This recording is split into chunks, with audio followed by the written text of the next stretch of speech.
Assalamualaikum warahmatullahi wabarakatuh.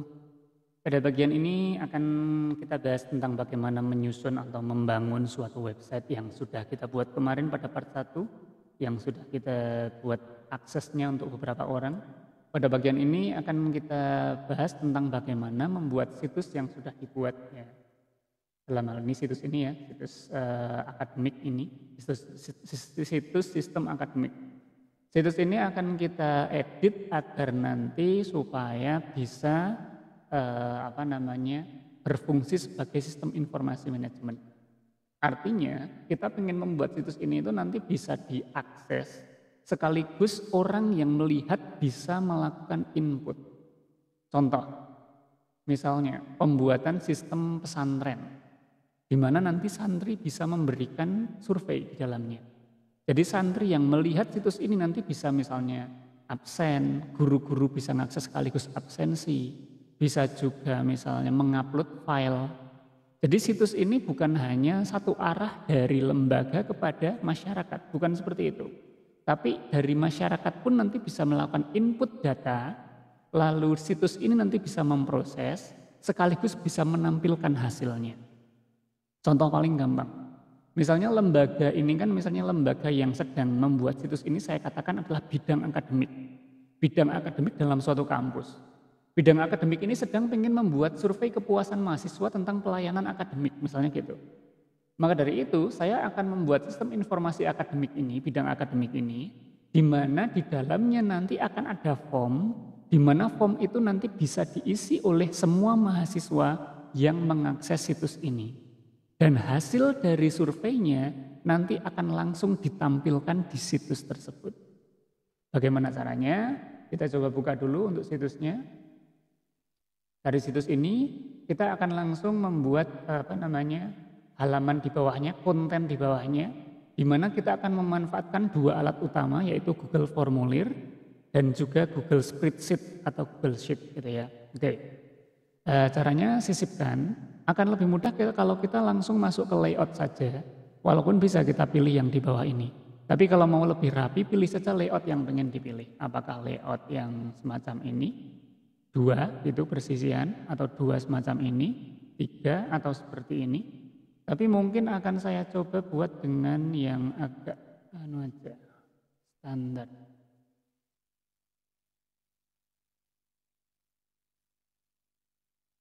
Atau yang ini mungkin ya. Atau yang ini aja, persisian kanan dan kiri. Oke. Jadi di sini sudah ada 2 konten yang siap diisi. 2 konten yang siap diisi. Ini akan saya masukkan Google Formulir dan ini akan saya masukkan Google Spreadsheet dari formulirnya. Berarti sebelum kita masuk ke sini, kita kembali dulu ke Google Drive yang tadi, yang sudah dimasukkan ke dalam satu folder tadi. Di dalam folder ini akan saya buat Google Formulir terlebih dahulu. Caranya sebagaimana kita buat Google Formulir ya. Baru lalu kita langsung membuat Google Formulir. Formulirnya langsung akan ambil dari formulir kosong saja lah ya. Formulir kosong. Oke. Dari formulir kosong ini kita akan membuat form untuk kepuasan mahasiswa. Dan ini bisa dialokasikan atau bisa dimanfaatkan untuk keperluan yang lain yang serupa ya. Misalnya absensi guru, absensi siswa, survei minat, survei bakat, survei pilihan tentang suatu pemilihan misalnya dan seterusnya. Contohnya kita ingin membuat tadi ya survei kepuasan mahasiswa. Survei kepuasan mahasiswa. Ini saya tidak akan menjelaskan terlalu banyak terkait Google Form karena saya kira Anda seharusnya sudah bisa kalau membuat ini. Google Formulir dasar, deskripsinya. Masukkan deskripsinya. Survei kepuasan mahasiswa. Oke, pertanyaannya pun akan saya masukkan yang sederhana saja. Misalnya pertanyaan tentang namanya atau NIM juga boleh ya. Nama atau NIM gitu. Kalau dalam hal ini nama saja. Nama, Sian, oke. Lalu kita tambah baru. Lalu selain pertanyaan nama tentu saja kepuasannya. Seberapa memuaskan misalnya gitu. Walaupun biasanya survei kepuasan itu kan pertanyaannya indikatornya banyak ya. Tapi saya ingin membuat yang paling sederhana dulu. Artinya jawabannya hanya ada satu saja pertanyaan untuk kita rumuskan nanti hasilnya biar nanti ada gambaran saja. Kalau Anda mau buat yang lebih rumit tidak masalah. Oke, jadi misalnya di sini seberapa memuaskan pelayanan akademik atau biro akademik menurut Anda? Misalnya gini pertanyaannya, lalu jawabannya ini bisa kita pakai pilihan ganda ataupun drop down. Tapi dalam hal ini saya pakai drop down aja biar nanti lebih mudah untuk pembuatannya. Tampilannya juga lebih nyaman. Jadi jawaban yang pertama misalnya sangat memuaskan. Opsi yang kedua memuaskan saja. Opsi yang ketiga cukup. Opsi yang keempat tidak memuaskan. Opsi yang kelima sangat tidak memuaskan. Jadi persis kayak kalau kita lagi bikin kuesioner itulah. Tapi bedanya di sini saya hanya akan membuat satu pertanyaan karena ini hanya sebagai gambaran semacam itu. Oke, setelah ini selesai seperti ini bisa langsung kita publikasikan. Artinya kan yang namanya Google Formulir itu kan cukup seperti ini karena kita nggak akan nge-share juga Google Formulirnya, yang di-share itu kan nanti situsnya. Jadi cukup seperti ini udah selesai. Tinggal nanti kita lihat jawabannya. Pada form jawaban ini kita atur agar kita bisa memunculkan Google Spreadsheet juga di sini. Jadi pada form jawaban ini langsung kita klik pada bagian Excel-nya ini. Jadi kalau kita sekarang lihat di bagian ininya ya, di bagian Google Form-nya tadi, itu kan di sini hanya ada 2 file sekarang. Ada satu file situsnya, lalu file yang kedua adalah formulir. Ini situsnya, ini formulirnya. Kalau misalnya kita masuk ke dalam Google Formulirnya yang tadi, ya, jadi masuk ke Google Formulir yang tadi, lalu pada bagian jawaban di sini kita klik pada bagian Google Spreadsheet ini, klik seperti ini, kita klik, lalu kita buat baru ya, kita buat spreadsheet baru seperti itu, lalu klik kanan atas buat, maka otomatis akan muncul Google Spreadsheet. Di mana Google Spreadsheet itu nanti akan berisi rekap dari jawaban dari jawaban Google Formulirnya. Sebagai contoh, ini kan Google Spreadsheet-nya ya, kita coba isi Google Formulirnya sekarang. Misalnya di sini, atau dipublikasikan dulu, saya publikasikan. Dengan menggunakan link, lalu perpendek, kita salin. Ini saya salin lalu saya paste di grup WA, lalu saya akses lewat HP saya. Jadi nanti HP-nya tidak saya tampilkan dalam video ini, tapi saya akan akses Google Formulirnya lewat HP. Jadi untuk formulirnya saya akan paste di sini di WA saya. Benar. Jadi dari tadi ya, dari Google Form yang tadi sudah saya salin linknya, itu saya paste di WA semacam ini. Lalu untuk situs atau formulir ini akan saya akses lewat HP. Sehingga nanti kita akan melihat hasilnya di sini, di hasil Excel-nya ini ya. Saya akan coba untuk akses sekarang. Bisa diperhatikan bahwasannya yang namanya Google Spreadsheet yang saya buat dari Google Formulir ini, ketika saya mengakses Google Form-nya, itu nanti otomatis Google Formulir itu secara real time akan menampilkan hasilnya. Sebagai contoh di sini ya, saya akan mengetik di HP saya. Ini walaupun saya tidak bisa juga menampilkan HP-nya ya. Misalnya nama saya Najib, puasannya apakah yang saya pilih sangat memuaskan, saya kirim jawabannya. Maka akan langsung muncul secara real time semacam ini. Saya akses lagi, saya kirim jawaban yang lain. Misalnya saya kasih nama Adi, lalu kepuasannya memuaskan saja, kirim. Maka akan muncul secara real time. Saya kirimkan jawaban lagi yang ketiga, misalnya namanya Tuti, lalu saya pilih jawabannya tidak memuaskan. Lalu saya kirim jawabannya, maka akan muncul secara real time. Tapi kan kalau kita menampilkan ini di website kan kesannya kurang apa ya, kurang mampu untuk dilihat secara mudah gitu. Maka dari itu kalau dalam teori statistika itu kalau ada data yang terlihat dalam bentuk tabel, agar mudah membacanya mending kita buat saja dalam bentuk chart atau dalam bentuk diagram semacam itu. Nah, ini kita bisa klik pada kolom ini. Kolom C ini saya pilih ya, kolom C saya pilih. Lalu saya akan masuk ke menu di atas ini, menu sisipkan ya. Sisipkan. Lalu saya bisa munculkan chart pada bagian bawah. Enggak. Ini diagram ya. Jadi masukkan ke sisipkan, lalu klik diagram.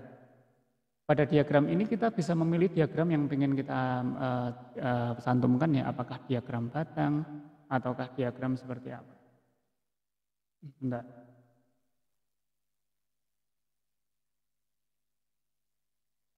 Ini pilihannya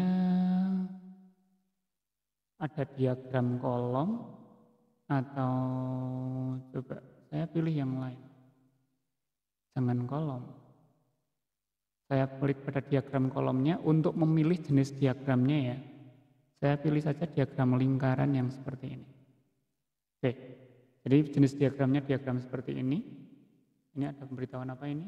Perlu minimal 2 kolom, namun hanya 1 kolom yang diberikan. Oh, bentar. Oh, iya. Saya ulangi coba. Saya ulangi.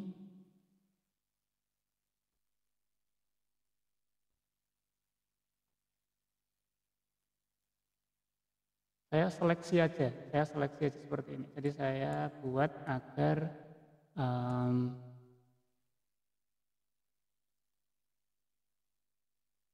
saya seleksi seperti ini, saya blok untuk 3 hasil ini aja. 3 hasil ini saya blok, lalu saya seperti yang tadi sisipkan, lalu masuk ke diagram. Sisipkan, diagram. Lalu saya pilih untuk diagramnya, saya pilih yang jenisnya lingkaran. Oh ya. Lalu pada bagian ini saya centang, ya, seperti ini ya. Jadi setelah diagramnya saya pilih dalam bentuk lingkaran seperti tadi, yang bagian ini saya pilih agregat, agregatnya saya centang. Sehingga sudah bisa dibuat.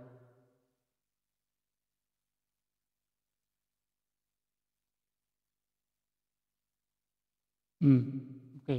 Oh iya, ini kita perlu edit juga di sini ya. Jadi untuk rentang selnya itu jangan hanya sel C2 sampai C4, tapi kita buat C2 sampai C1000 misalnya. Kenapa? Karena kita mengantisipasi kalau misalnya nanti yang merespon itu lebih dari 1000 orang gitu. Atau kita buat aja 10.000 gitu nggak apa-apa ya. Labelnya saya kira nggak perlu diedit lagi dan seterusnya. Oke, saya kira cukup seperti ini. Kita close.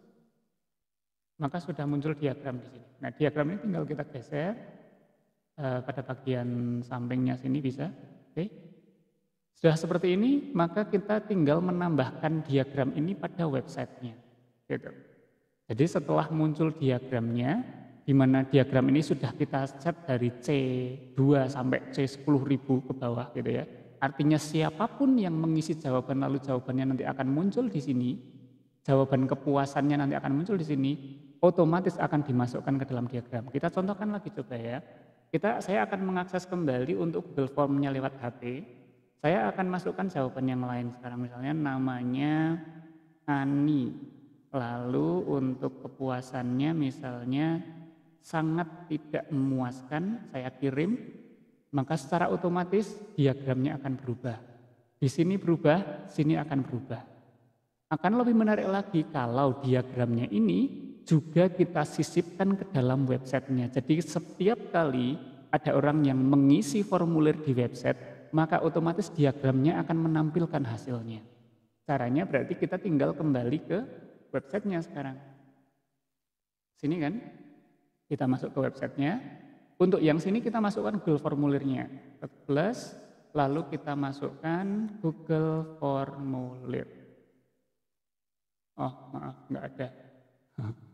Oke. Berarti kita pilih saja, ini bisa dikasih nama macam-macam ya, macam-macam seperti ini.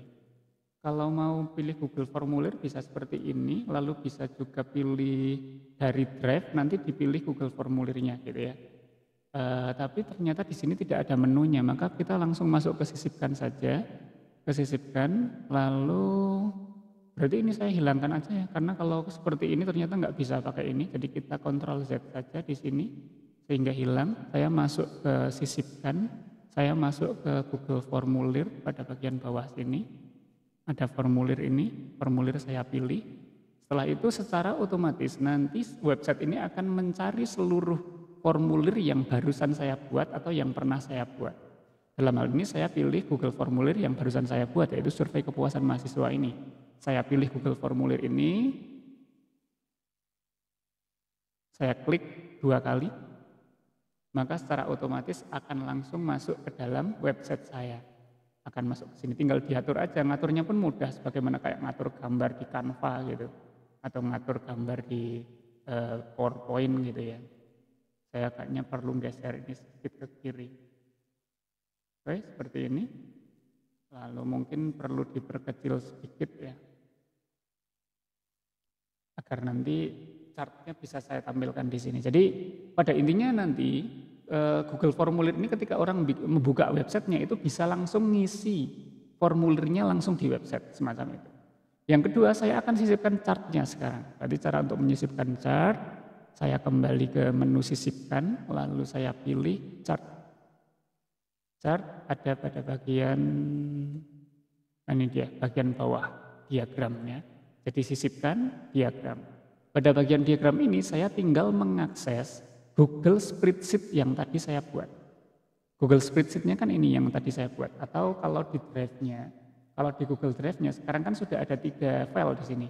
Ada Google situsnya, ada formulirnya, dan juga ada spreadsheet-nya. Nah sekarang saya akan mengakses spreadsheet-nya yang ini, yang dimana di dalam spreadsheet ini sudah ada diagram. Kenapa demikian? Karena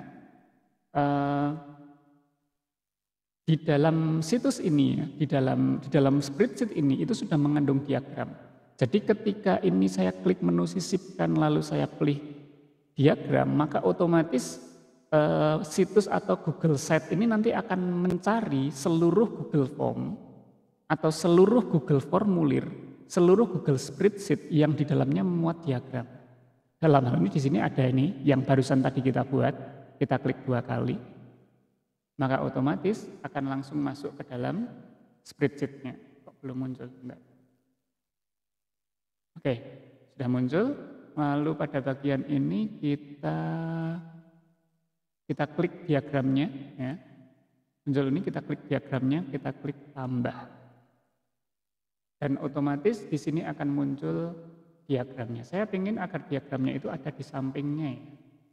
Jadi saya taruh samping sini. Seperti ini. Lalu saya buat perbesar di sini. Ini Google Form-nya saya kecilkan. Biar bisa muat, saya tarik ke atas. Oke, seperti ini. Untuk ini mungkin bisa kita besarkan sedikit. Oke, seperti ini. Jadi mudahnya di dalam website halaman utama ini, nanti orang bisa langsung ngisi kepuasan, hasilnya langsung bisa dilihat pada bagian kanan. Seperti itu.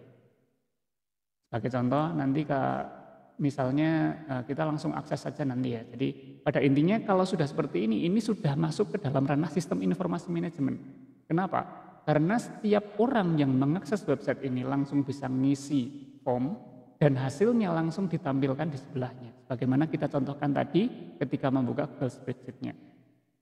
Dan yang perlu diberikan catatan lagi adalah pada Google Drive-nya pastikan aksesnya itu tidak dibatasi.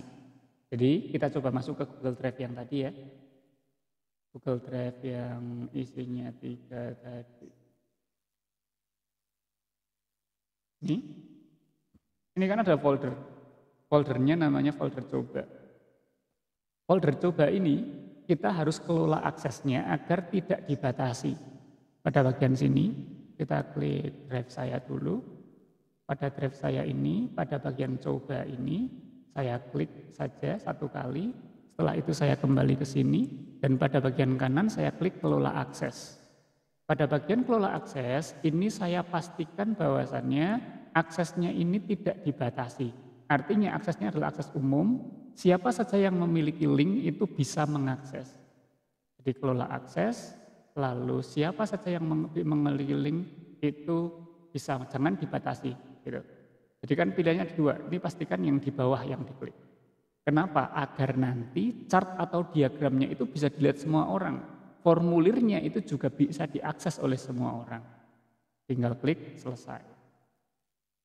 Oke, jadi aksesnya pastikan dia akses yang tidak dibatasi untuk folder yang tadi isinya itu situs dan juga Google formulirnya. Dan bisa langsung kita pakai. Kita coba ya sekarang ya, kita coba publikasikan dulu. Situs ini kita publikasikan dulu, sebagaimana pada pertemuan pertama dulu ya, kita publikasikan. Dan bisa dilihat di sini ada dua sekarang, yang kanan ini adalah yang dulu dipublikasikan yang pertama, dan yang kiri adalah yang barusan kita edit. Gitu. Nah yang barusan kita edit ini akan kita publikasikan, sehingga kita klik pada bagian kanan atas publikasikan, otomatis sekarang situsnya sudah berubah menjadi situs yang isinya itu sebagaimana yang sudah kita edit. Kita akan coba akses supaya kita masuk ke tab baru, lalu kita klik sites.google.com, sites.google.com/view, lalu apa tadi, sistem akademik 2023. Maka kita akan masuk ke situs di mana di dalamnya sekarang sudah ada Google Formulir sekaligus ada chartnya. Kita akan coba isi dari sini sekarang ya. Kita isi nama. Apakah nanti bagian kanannya akan berubah gitu ya. Kita isikan nama misalnya Wati. Gitu. Lalu untuk kepuasannya kita pilih sangat memuaskan. Kirim. Loh kok tidak berubah? Nah. Kalau untuk website memang dia tidak langsung real time. Kenapa? Karena dia butuh refresh. Butuh refresh. Kalau untuk pakai Google Form yang tadi kan ketika kita akses, tiba-tiba Google Spreadsheet-nya langsung berubah. Tapi kalau di sini ternyata tidak langsung. Maka dari itu kita harus refresh dulu bisa dengan menekan F5. F5 kita tekan, maka otomatis chartnya langsung akan berubah kembali. Kita coba sekali lagi, saya isi kembali ya. Saya isi kembali, misalnya jawabannya... Nah, namanya misalnya Anton. Lalu pada bagian bawah survei kepuasannya sangat memuaskan. Kita kirim. Maka lihat di sini tidak berubah, tapi kalau saya tekan F5 atau saya refresh halamannya atau saya tekan reload di sini, maka otomatis chartnya langsung akan berubah kembali. Artinya siapapun yang mengakses Google Form-nya pun bisa melihat hasilnya. Ini sangat penting kalau kita membuat suatu website untuk kepuasan atau suatu website untuk survei, suatu website untuk melihat misalnya di suatu kampus mahasiswanya itu kecenderungan pemilihan umumnya bagaimana, misalnya apakah senang golput atau enggak, itu kan bisa kita lihat di sini. Dan ini akan bisa dilihat oleh siapapun, diakses siapapun. Satu sedikit catatan, ini kan yang saya contohkan tadi kan saya dengan satu email ini, email saya ini saya bisa melakukan input berkali-kali. Tetapi kalau dalam kasus untuk melakukan survei, nanti tolong aksesnya dibatasi. Maksudnya dibatasi bagaimana? Pastikan satu email itu hanya bisa mengisi satu kali saja. Nanti tinggal disetting di Google Form-nya. Google Form-nya disetting agar hanya satu email yang bisa mengisi satu suara. Tujuannya agar tidak ada survei yang bias. Karena kalau misalnya nanti satu email bisa mengisi banyak sebagaimana yang saya lakukan seperti ini, otomatis berarti kan nanti surveinya nggak valid. Karena satu orang bisa memberikan banyak suara gitu. Nah tinggal dibatasi aja, dibatasi akses di formulirnya. Bagaimana caranya? Kita bisa masuk ke Google formulir yang tadi kita buat ya, yang ini ya, Google formulir ini. Kita masuk kembali ke sini. Kita masuk ke bagian pengaturan pada bagian atas, pengaturan atau setelan. Di bagian setelan ini, oh maaf, ini preview ya. Kita ulangi. Ternyata pengaturan setelannya bukan ada di sini ya, ini udah berubah layoutnya. Ini untuk preview, kita masuk ke setelan, setelannya ada di sini. Setelan, lalu kita masuk ke jawaban ya. Jawaban di sini kita klik, setelah itu di bagian bawah itu ada batasi satu jawaban, artinya satu email hanya bisa mengirim satu jawaban. Maka kita hidupkan seperti ini, selesai. Otomatis satu email hanya bisa mengisi satu jawaban sekarang. Kita akan mencoba langsung ke yang tadi ya.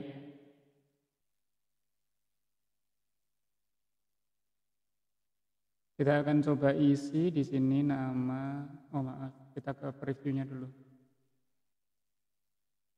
Kita isi namanya misalnya tadi kan harusnya ya, alamat email ini kan udah ngisi berkali-kali ya, udah 6 kali. Harusnya kalau sekarang udah nggak bisa lagi. Kita klik misalnya Andi, survei kepuasannya misalnya tidak memuaskan, lalu kita kirim. Oke, di sini ada konfirmasi kalau sudah tidak bisa mengirim jawaban kembali gitu ya. Kita kirim. Jawaban Anda, bisa ternyata. Jawaban Anda telah direkam. Tapi di sini bedanya, di sini sudah tidak muncul lagi apa tadi? Kirim jawaban lain gitu. Karena memang sekarang sudah dibatasi satu email hanya bisa satu kali ngirim. Berarti di sini saya sudah nggak bisa ngisi lagi. Artinya kalau satu waktu saya ngisi atau membuka website ini dengan menggunakan akun yang sama, otomatis saya tidak bisa apa-apa lagi. Mudahnya ya, kalau ibaratnya kita pengen survei mahasiswa, satu HP itu kan biasanya satu akun, otomatis satu HP, satu mahasiswa hanya bisa mengisi satu kali suara, seperti itu. Oke, saya kira itu bagaimana menyusun sebuah halaman utama untuk menjadikannya sebagai suatu sistem informasi manajemen yang mana bisa diakses oleh publik dan juga bisa menampilkan hasilnya secara real time, seperti itu. Kurang lebihnya mohon maaf. Assalamualaikum warahmatullahi wabarakatuh.